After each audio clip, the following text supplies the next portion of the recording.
Hotshots, Jess with Emotional Fire Academy here today to talk about how to become immune to criticism as a highly sensitive person.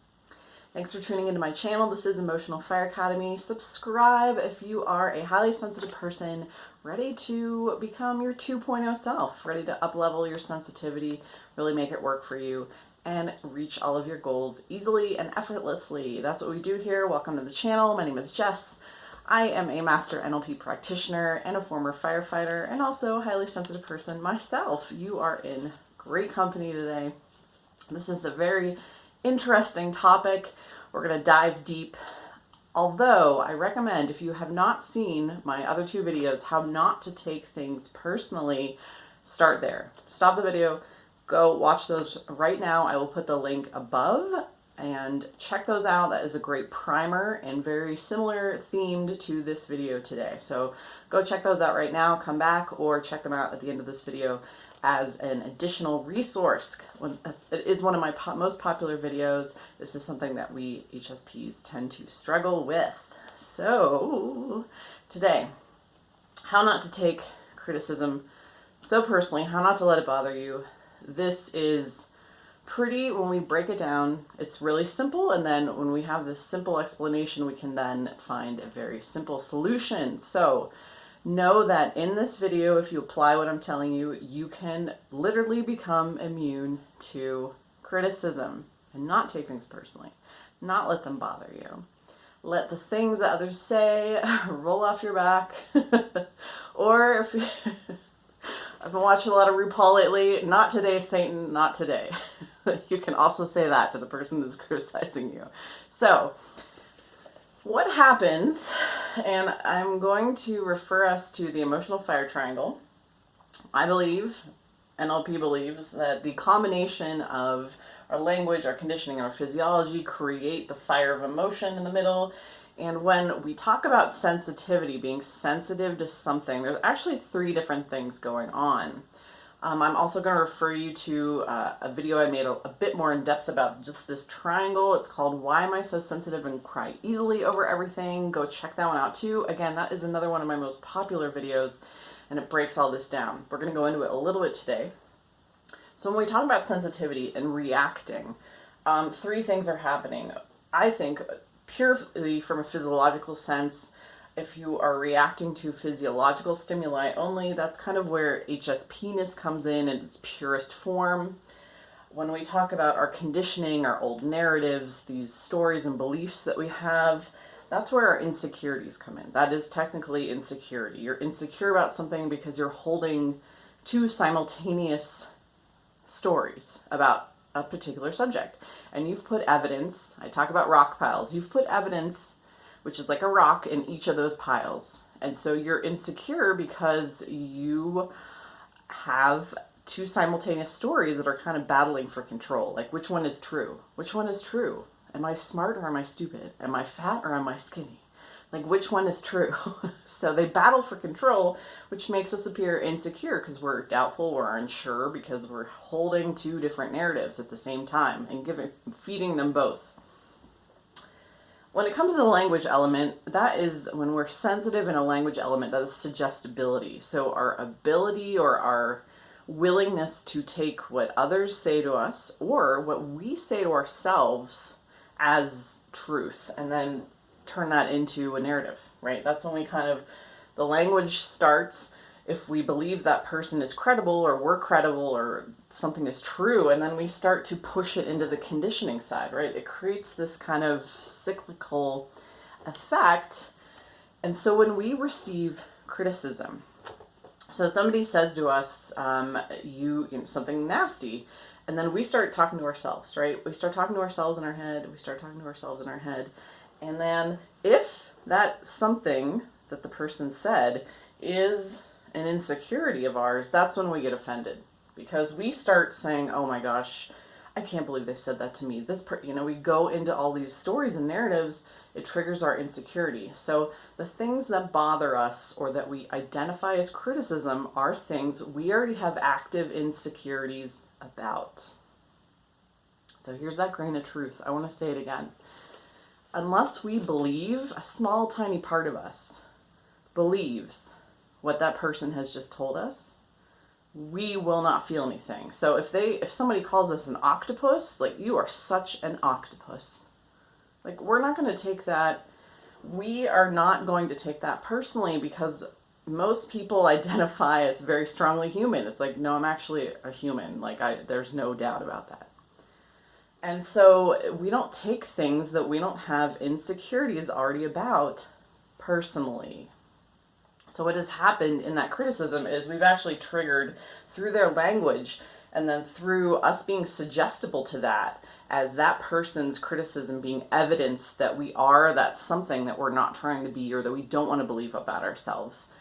We're trying not to get triggered, but we do. We do get triggered because there is a trigger there. There is a button to be pushed. There is a wound there that can be healed. So, so what do we do about this? Now that we understand, we're not gonna be suggestible to things that are completely ludicrous, that go against our conditioning, that go against the beliefs that we have. We just kind of brush those things off. And so what do we do? How do we fix that? We have to become really immune to the criticism of others.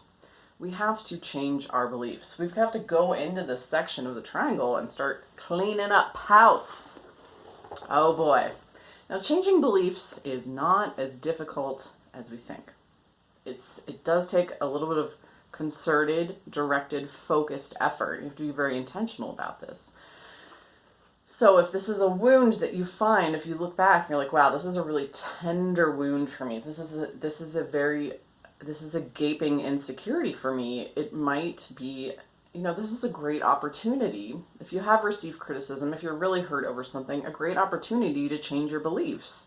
So we can look at criticism as a beautiful mirror in which we get to heal ourselves. And it points out areas in ourselves that we can then really love. We can go in and love.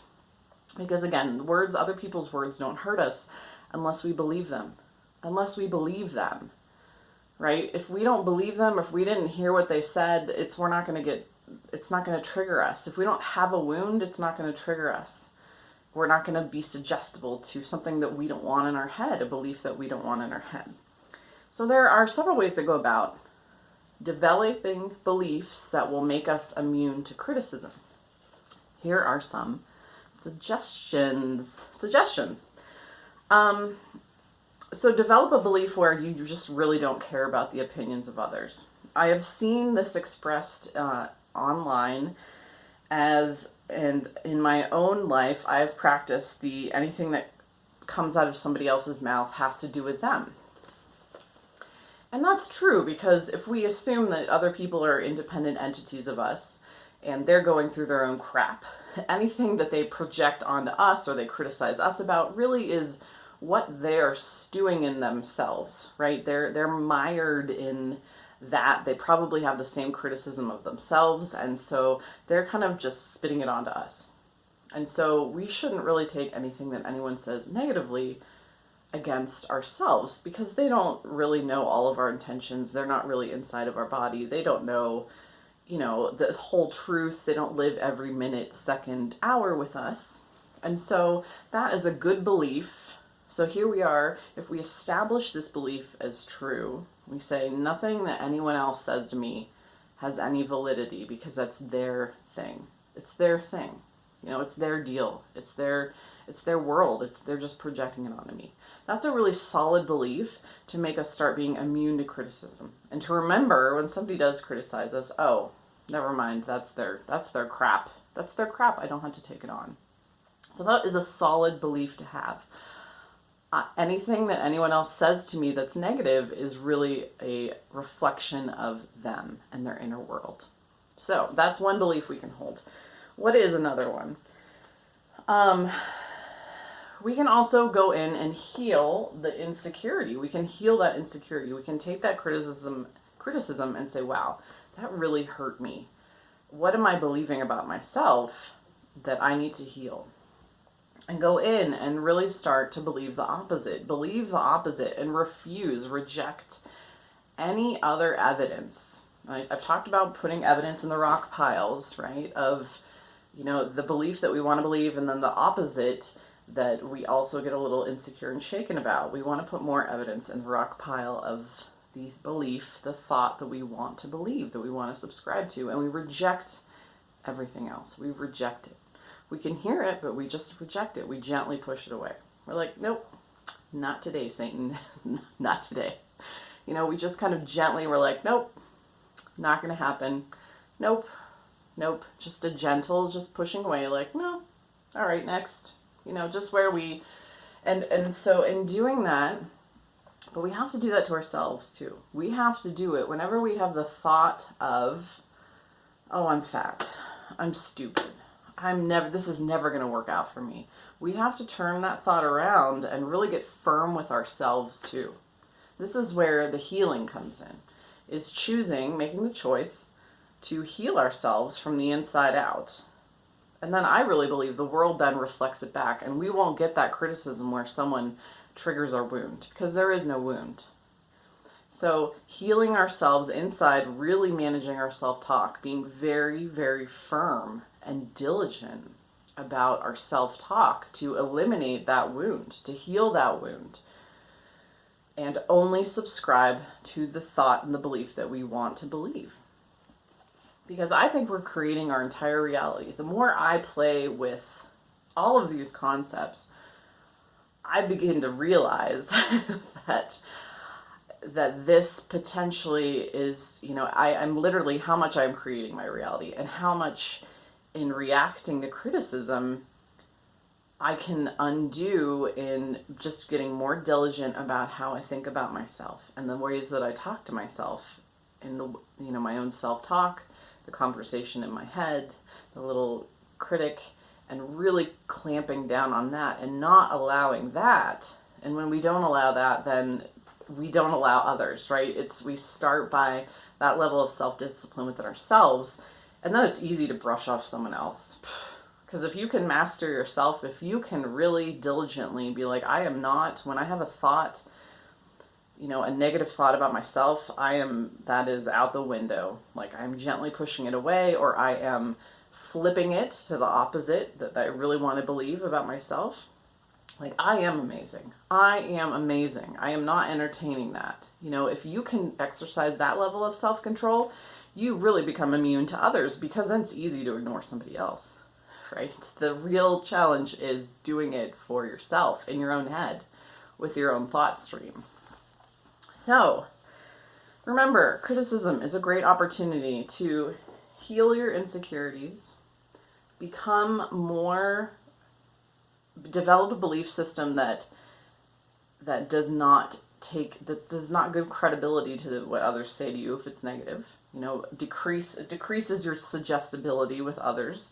So attacking the problem of taking criticism personally is from these two sides. And then the actual physiology, what you're feeling, you know, feeling less and less offended by others, feeling better and better about yourself, especially if you come from, you know, healing those insecurities, not talking to yourself like that, not believing that yourself deep down, not believing these, you know, even if this is not an active story that, oh, I'm fat, you know, if it's something from childhood that you never healed, it's time to heal it. It's time to really be like, you know what?